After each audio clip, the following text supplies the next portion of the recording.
एक सौदागर राजा के महल में दो गायों को लेकर आया। दोनों ही स्वस्थ, सुंदर और दिखने में लगभग एक जैसी थी। सौदागर ने राजा से कहा, महाराज, ये गाय माँ बेटी है, परंतु मुझे यह नहीं पता कि माँ कौन है और बेटी कौन, क्योंकि दोनों में खास अंतर नहीं है। मैंने अनेक जगह पर लोगों से यह पूछा कि किंतु कोई भी इन दोनों में माँ बेटी की पहचान नहीं कर पाया।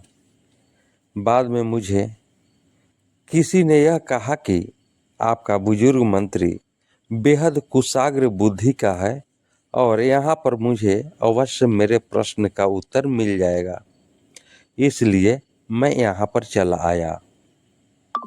कृपया मेरी समस्या का समाधान किया जाए। यह सुनकर सभी दरबारी मंत्री की ओर देखने लगे। मंत्री अपने स्थान से उठकर गायों की तरफ गया। उसने दोनों का बारीकी से निरीक्षण किया, किंतु वह भी नहीं पहचान पाया कि वास्तव में कौन माँ है और कौन बेटी। अब मंत्री बड़ी दुविधा में फंस गया। उसने सौदागर से एक दिन का मोहलत मांगी। घर आने पर वह बेहद परेशान रहा।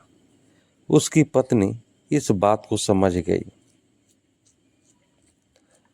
उसने जब मंत्री से परेशानी का कारण पूछा तो उसने सौदागर की बात बता दी। यह सुनकर पत्नी मुस्कुराते हुए बोली, अरे बस इतनी सी बात, यह तो मैं भी बता सकती हूँ। अगले दिन मंत्री अपनी पत्नी को वहां ले गया जहां गाय बंधी थी।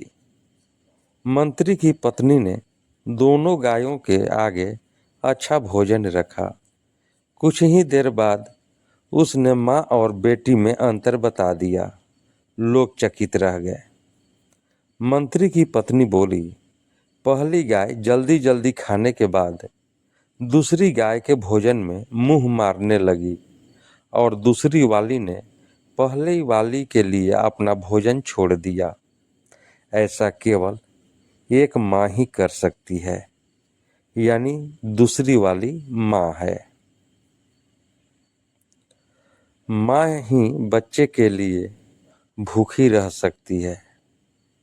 माँ में ही त्याग, करुणा, वात्सल्य, ममत्व के गुण विद्यमान होते हैं। दोस्तों, यह कहानी आपको कैसी लगी? कहानी को लाइक करें, शेयर करें। चैनल पर नए हैं तो चैनल को सब्सक्राइब कर लें, बेल आइकन का बटन दबा दें